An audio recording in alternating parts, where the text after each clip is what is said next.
High guys, আমি Sannidhya and welcome to my channel. So আজকে আমি তোমাদের সাথে আমার পেলিংয়ের যে ট্রিপটা আমি করেছিলাম সেই ট্রিপটার ব্যাপারে তোমাদের সাথে আমি কথা বলবো অ্যান্ড পুরো ফুল ডিটেল ইনফরমেশনটা আমি তোমাদেরকে প্রোভাইড করব।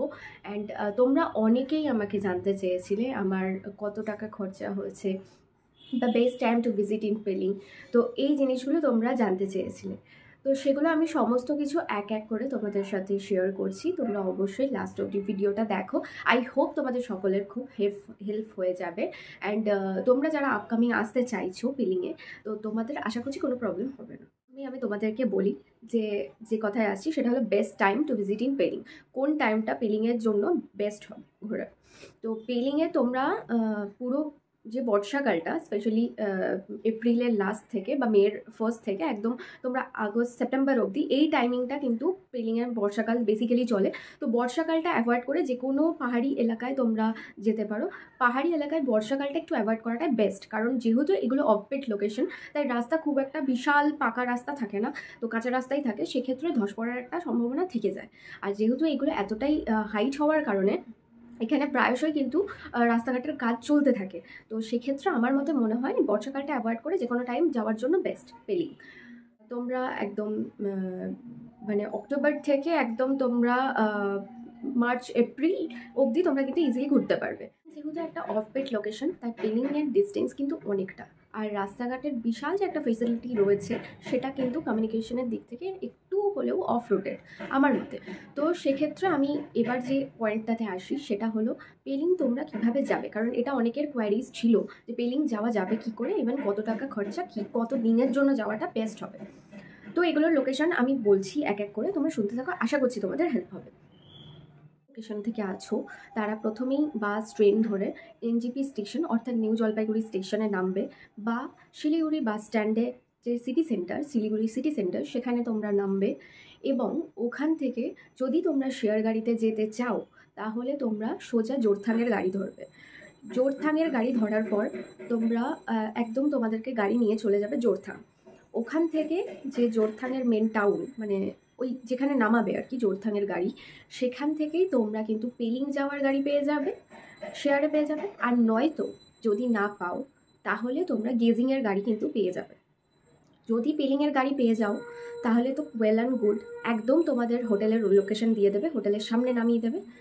আর যদি তোমাদের গাড়ি পেলিংয়ের ডাইরেক্ট না পাও তাহলে তোমাদের গেজিং অবধি যেতে হবে। গেজিং থেকে তোমরা যে লোকেশনে রিসর্ট বা হোটেল ঠিক করেছো সেই হোটেলকে ফোন করবে, ওখান থেকে তোমাদেরকে গাড়ি পাঠানো হবে। আর কিছু টাকার মূল্যে কিন্তু ওরা তোমাকে একদম হোটেলের সামনে দাঁড় করিয়ে দেবে, মানে হোটেলের গাড়ি এসে তোমাদেরকে গেজিং থেকে পিক আপ করে নেবে। তো এই হলো একটা রাস্তা, যেটাতে শেয়ার গাড়ির রাস্তা। নাম্বার 2, যদি তোমরা প্রাইভেট গাড়ি করো তাহলে তো একদম শিলিগুড়ি স্টেশন, এনজিপি স্টেশন বা তোমরা শিলিগুড়ি বাস স্ট্যান্ড থেকে ডাইরেক্ট একদম পেলিংয়ের গাড়ি করবে, যেটা পেলিংয়ের পার্সোনাল ক্যাব হবে, যেটা হয়তো তোমরা 5 জন আছো, তো 5 জনের একটা পার্সোনাল ক্যাব করে নেবে। সেখান থেকে তোমরা একদম ডাইরেক্ট তোমাদের যে হোটেলের লোকেশন, সেই হোটেলের লোকেশন ড্রাইভার দাদাকে দিয়ে দেবে। ড্রাইভার দাদা একদম তোমাদের কিন্তু হোটেলে ঢুকিয়ে দেবে। তো এটা হলো আরেকটা জিনিস। কিন্তু শেয়ার গাড়িতে তুলনামূলক টাকা একটু কম পড়ে। জোরথাং থেকে যখন পেলিংয়ের গাড়ি ধরবে বা গেজিংয়ের গাড়ি ধরবে, সেক্ষেত্রে তোমাদের 250 টাকা বা 300 টাকা বা 400 টাকার মতন পড়বে অ্যাপ্রক্সিমেট। কিন্তু তোমাদের যাওয়ার যে খরচা পার হেড মোটামুটি 700 থেকে 800-র মধ্যে কিন্তু হয়ে যাবে। এটা হলো শেয়ার গাড়ির ভেলা। আর যদি পার্সোনাল কার করো তাহলে সেক্ষেত্রে কিন্তু টাকা ওই 4000-এর উপর মতন নেয়। এবার ডিপেন্ড করছে এটা কোন সিজনে বা তোমরা বার্গেনিং স্কিল কতটা করে তোমরা ম্যানেজ করতে পারছো সেটার উপর। তো এটা তোমরা কিন্তু নিজেরা একটু দেখে নিও।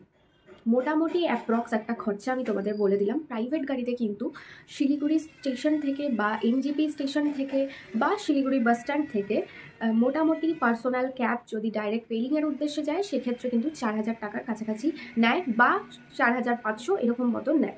তো সেটা তোমরা একটু বুঝে নিয়ে বার্গেনিং করে করো, যেটা তোমাদের সুবিধা মনে হয়। এরপরে যে কোশ্চেনটা এসেছে আমার কাছে সেটা হলো পেলিংয়ে কদিন থাকা বেস্ট হবে, বা এই ওভারঅল ট্রিপটার জন্য কদিন তোমাদের মানে থাকলে তোমরা পুরো ব্যাপারটা কভার করতে পারবে।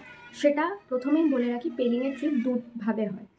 একটা, এই আমি যে পেলিংয়ের ট্রিপটা করেছিলাম সেটার মধ্যে কিন্তু south Sikkim and West Sikkim দুটো কিন্তু কাভার ছিল। তো সেক্ষেত্রে আমার যে ট্রিপল প্ল্যানটা ছিল সেটা ছিল 2 নাইট ছিলাম আমি পেলিংয়ে, তারপর 3 দিনের দিন আমি ছিলাম কিন্তু রাবাংলা সাইট সিন করে, রাবাংলা নামছি সাইট সিন করে রাবাংলাটা রাত্রবেলা স্টে করে পরের দিন সকালবেলা আমার কিন্তু ওই 10টার মধ্যে গাড়ি ছিল। তো আমি ব্যাক টু আবার শিলিগুড়ি অ্যান্ড এনজেপি। এটা করা যেতে পারে এক। নাম্বার 2 আরেকটা করা যেতে পারে, সেটা হলো প্রথমেই চলে যাও তোমরা রাবাংলাটা একদিন স্টে করে, মানে যেদিন যাচ্ছ রাবাংলা যেতে তোমাদের নয় করে অনেকটাই টাইম লেগে যাবে, 5-6 ঘন্টার ওপরে টাইম লেগে যাবে। তো সেক্ষেত্রে রাবাংলাটা ওই দিন স্টে করে যেদিন তোমরা যাচ্ছ সেদিন আশপাশের যে স্ট্রিটটা আছে সেটা তোমরা লোকালিটিটা ঘুরতে পারো।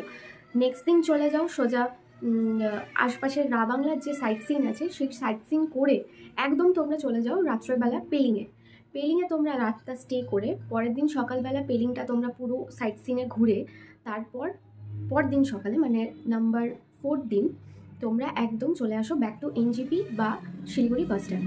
এটা তোমরা করতে পারো। তো এই দুভাবে কিন্তু পেলিংয়ের ট্রিপ কভার করা যায়। এক্ষেত্রে তোমরা সাউথ সিকিমটাও ঘুরতে পারছো প্লাস ওয়েস্ট সিকিমটাও কিন্তু ঘুরে নিতে পারছো। তো এরপরে পেলিংয়ে গেলে বা রাবাংলাতে যদি থাকো, মানে ওয়েস্ট সিকিমে যদি থাকো বা সাউথ সিকিমে যেখানে থাকবে, কোন জায়গায় থাকা বেস্ট হবে? দেখো, ওয়েস্ট সিকিমে থাকার জন্য মানে যেহেতু তুমি একটা রাতই থাকছো সেক্ষেত্রে বিশাল আহামরি রুম নেওয়ার কোনো মানে হয় না আমার মতে। এবার হ্যাঁ, যেহেতু ঠান্ডার এরিয়া সেক্ষেত্রে বাথরুমটা ম্যাটার করে, কারণ গিজারটা যেহেতু খুবই দরকার পড়ে সেক্ষেত্রে একটু ওই অ্যামিউনিটিসগুলো দেখাটা খুব দরকার হয়। সেক্ষেত্রে আমার মতে বলে যে যেটা চৌরাস্তা মানে রাবাংলার যে চৌরাস্তা, সেই চৌরাস্তার সামনে থেকে তোমরা যে কোনো ভালো তোমরা হোটেল নিতে পারবে, কারণ ওখানকার হোটেলগুলো আমি তোমাদের সাথে শেয়ারও করছি। হোটেলগুলো কিন্তু অনেক বেটার। আমি সাইডে কিন্তু ক্লিপিংস দিয়ে রাখবো, তোমরা কিন্তু অবশ্যই চাইলে দেখে নিতে পারো। আর যদি তোমরা পেলিংয়ে থাকো তাহলে সেক্ষেত্রে আমি বলবো আপার পেলিং বা মিডল পেলিং থেকে যে আপার পেলিংয়ের রোডটা, ওই রোডটায় থাকা বেস্ট, কারণ ওখান থেকে তোমরা কিন্তু ভালো কাঞ্চনজঙ্ঘার ভিউ দেখতে পাবে। অ্যান্ড কাঞ্চনজঙ্ঘার ভিউয়ের জন্য তোমরা কিন্তু আমার ভিডিওগুলো দেখতে পারো। আমি অবশ্যই তোমাদেরকে লিঙ্ক প্রোভাইড করে দেবো, সেগুলো ডেসক্রিপশন বক্সে লিঙ্ক থাকবে, অবশ্যই যাও গিয়ে তোমরা চেক আউট করতে পারো। কারণ আমি কিন্তু অসাধারণ স্লিপিং বুদ্ধা ফরমেশন দেখেছি কাঞ্চনজঙ্ঘার, যেটা আমার কাছে এতগুলো ট্রিপ আমি নর্থ বেঙ্গলে করেছি, প্লাস যে পেলিং থেকে যে ভিউটা পাওয়া যায় সেই ভিউটা কিন্তু অন্যান্য জায়গা থেকে পাওয়া যায় না। তো এই দিক থেকে যদি বলি তো আমি কিন্তু অনেক ভালোভাবে স্লিপিং বুদ্ধা ফরমেশন দেখতে পেরেছি পেলিং থেকে। তো তোমাদেরকেও আমি রেকমেন্ড করবো পেলিংয়ে গেলে কিন্তু আপার পেলিং নেওয়ারই চেষ্টা করো, কারণ আপার পেলিংয়ের রুমের রেট একটু বেশি হয়, মোটামুটি তোমরা 2-2.5 হাজারের মধ্যে রুম পেয়ে যাবে। এবার যদি আর একটু ভালো করে খোঁজো বা অফ সিজন থাকে তাহলে তোমরা সেটা কিন্তু 1800-1900-র মধ্যেও পেয়ে যেতে পারবে। তো সেক্ষেত্রে তোমরা সেটা চেক করে নিও। এরপরে যে পয়েন্টটা আমার কাছে এসেছে সেটা হলো গিয়ে রাবাংলা বা পেলিংয়ে কী কী সাইট সিন রয়েছে ঘোরার জন্য বেস্ট কী কী। তো সেক্ষেত্রে আমি প্রথমেই যেটা বলি যে রাবাংলাতে কিন্তু খুব একটা বিশাল ঘোরার মতন কিছু নেই। তার মধ্যে দুটো পপুলার রয়েছে, সেটা হলো রাবাংলা মানে যেটা রাবাংলা বুদ্ধা পার্ক, আর একটা যেটা রয়েছে সেটা হলো নামচি চারধাম। এই দুটো কিন্তু মোটামুটি তোমরা ঘুরতে পারো। আর এই দুটো ঘুরতে কিন্তু অনেকটা টাইম লেগে যায়, কারণ চারধামে যেহেতু অনেক বড় এরিয়া তাই ওটা কভার করতে তোমাদের কিন্তু হাফবেলা টাইম লেগে যাবে। আর ওখান থেকে রাবাংলা বুদ্ধা পার্কটা অনেকটা ডিস্টেন্স হওয়ার কারণে এই দুটোই মোটামুটি একদিনে কভার করা যেতে পারে। আর এখানে এই দুটোই রয়েছে, তাছাড়া ছোট ছোট পার্ক ঠাক রয়েছে, বাট তোমরা চাইলে সেগুলো ঘুরতে পারো, চাইলে সেগুলো নাও ঘুরতে পারো। যেমন আমরা স্কিপ করে দিয়েছিলাম কারণ আমাদের একদমই হাতে টাইম ছিল না। তবে আমরা গিয়েছিলাম তেমি টি গার্ডেন তোমরা চাইলে যেতে পারো, কারণ তেমি টি গার্ডেন ওটা যে রেন্টেড কার, সেই রেন্টেড কারের সাথে কিন্তু আলাদা করে কথা বলে কিছু টাকার বিনিময়ে তোমাদের কিন্তু সেটা যেতে হবে, কারণ ওটা কিন্তু তোমাদের সাইট সিনের মধ্যে ইনক্লুড থাকবে না। তোমাদের যদি মনে হয় তোমরা 500 টাকা 600 টাকা যেটা ওরা দাবি করবে সেই টাকার বিনিময়ে তোমরা কিন্তু যেতে পারো। তো এটা অ্যাড করতে পারো তোমরা। আমরা যেমন অ্যাড করেছিলাম তাই তোমরা আমার বেশ কিছু ভিডিওস দেখতে পাবে ওখানে।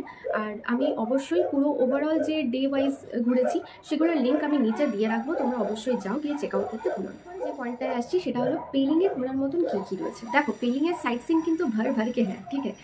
তো আমি বলবো পেলিংয়ে ঘোরার জন্য একদম আর্লি ইন দ্য মর্নিং বেরিয়ে যাও। মোটামুটি সব ডেস্টিনেশনগুলো মোটামুটি তোমার ওই 9টা থেকে খুলে যায়। তো 9টার আগে বেরিও না, কারণ 9টার আগে বেরোলে তোমাদের প্রবলেম।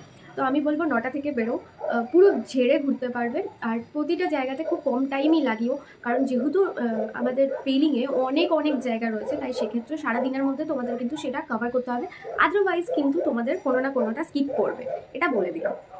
তো সেক্ষেত্রে প্রথমেই যেটা আসে সেটা হলো তোমার স্কাই ওয়াক। তারপরে এখন বর্তমানে হেলিপ্যাড গ্রাউন্ডটা বন্ধ করা আছে, তাই ওখানে এখন আর খুব একটা যাওয়া যায় না।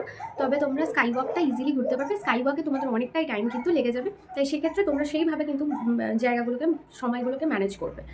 এটা Kanchenjunga waterfalls, Khecheopalri lake, monastery, then Rimbi waterfalls and orange garden, ওই দুটো একসাথেই তোমরা ঘুরতে পারবে। আর এছাড়াও আসছে বার্ডস পার্ক আছে, অ্যান্ড আছে রাবডেন্সের রুইন্স। ঠিক আছে, আর একটা ছোটো মিউজিয়ামও আছে এর ভেতরে, তোমরা চাইলে সেটাও দেখতে পারো। এরপরে আসছি মোটামুটি খাওয়া দাওয়ায় কত খরচা হতে পারে। দেখো, পেলিংয়ে ইন জেনারেলি বা তোমরা রা বাংলায় যেটুকু টাইম স্টে করবে তাতে তোমাদের কিন্তু তোমরা চাইলে থালিও অর্ডার করতে পারো। থালি কিন্তু মোটামুটি 250 থেকে 300, 350-এর মধ্যে তোমরা কিন্তু ভালো থালি পেয়ে যাবে। আর আমি অবশ্যই বলবো যেহেতু ইনক্লুড না করতে, কারণ যে ট্রাভেল এজেন্সির থ্রুতেই যাও বা হোটেলেই তোমরা কিছু আলাদা করে কথা বলে রাখো, সেটা না করারই চেষ্টা করো।